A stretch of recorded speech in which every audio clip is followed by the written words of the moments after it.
পাপ হয়েই যেতে পারে, আশা হারানোর কারণ নাই। Never lose hope, never give up. মুমিন কখনো আশা হারায় না, মুমিন কখনো নিরাশ হয় না। মুমিনের আশা ভরসা একটা সত্তার উপরে। চিৎকার করে বলতে হবে, তিনি কে? এজন্য পাপ হওয়ার সাথে সাথে আমরা তওবা করব কার কাছে? বিশ্বনবী বললেন কিছু কিছু কাজ আছে এগুলো হয়ে যাওয়ার পরে দেরি করা যায় না। এক নম্বরে নামাজের ওয়াক্ত হলে দেরি করা যায় না, ঠিক কিনা?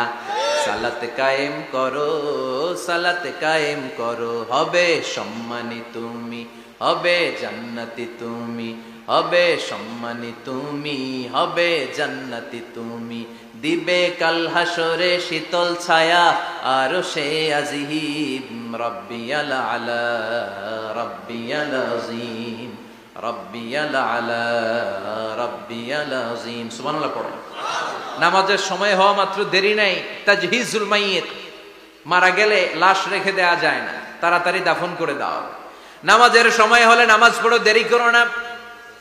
মানুষ মারা গেলে দাফন করতে দেরি করো না। বান্দা যদি পাপ করে ফেলে তওবা করতে দেরি করো। এজন্য পাপ করার সাথে সাথে তওবা করার দরকার আছে না নাই? এখন তওবা যে করব কোন সিস্টেমে করব? কোন সিস্টেমে? ভুল হওয়া মাত্রই আপনি অনুতপ্ত হয়ে চোখের পানি ছেড়ে আল্লাহর কাছে মাফ চান, আল্লাহর কাছে ক্ষমা চান, এটার নামই তওবা। আমাদের দেশে হুজুরাই না তওবা পড়ায়, আছে না নাই? আনন্দপুরে এগুলা নাই, আছে না?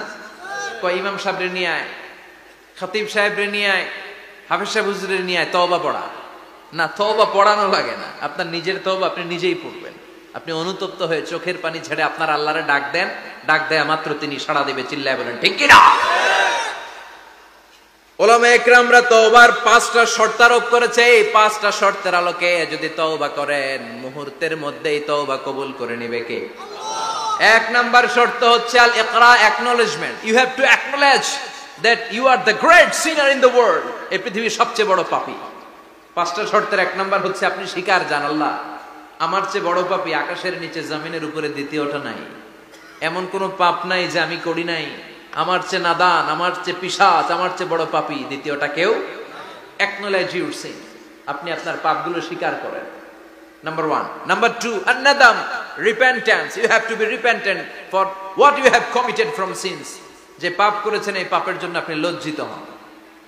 আপনি নিজেকে আল্লাহর কাছে ছোট করে পেশ করেন, আল্লাহরে ডেকে বলেন, আল্লাহ আমি আপনার গোলাম, গোলামের ঘরের গোলাম, বান্দির ঘরের গোলাম, আমারে মাফ করে দেন, আমি লজ্জিত, আমি অনুতপ্ত।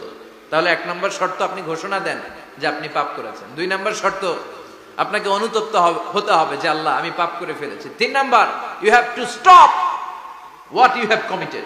যে পাপ আপনি শুরু করেছেন এটা বন্ধ করে দেন। আপনি সুদের জন্য সুদ খাইছেন, আল্লাহর কাছে তওবা করলেন, আবার সুদ খাওয়া চালিয়েও যাচ্ছেন, এই তওবা কবুল হবে? সুদ খাওয়া আগে বন্ধ করেন। আপনি ঘুষ খেয়েছেন, এই ঘুষ খাওয়ার কারণে আপনি আল্লাহর কাছে তওবা করলেন কিন্তু ঘুষ খেয়েই যাচ্ছেন, এই তওবা কবুল হবে? 3 নাম্বার হচ্ছে you have to stop what you have committed. আপনি যেই পাপ করেছেন এটাকে বন্ধ করেন। 4 নাম্বার শর্ত, you have to hate what you have committed. আপনি যেই পাপটা করেছেন এটাকে মন থেকে ঘৃণা করেন, ওইটারে মন থেকে ঘৃণা করতে হবে। 5 নাম্বার শর্ত হচ্ছে you have to determine that you never repeat this sin again. আল্লাহর কাছে ওয়াদা দেন, কমিটমেন্ট দেন যে আল্লাহ পারতপক্ষে আমার জীবনে আর এই কাজটা করব। এই 5টা শর্তের আলোকে তওবা করলে কবুল করবে।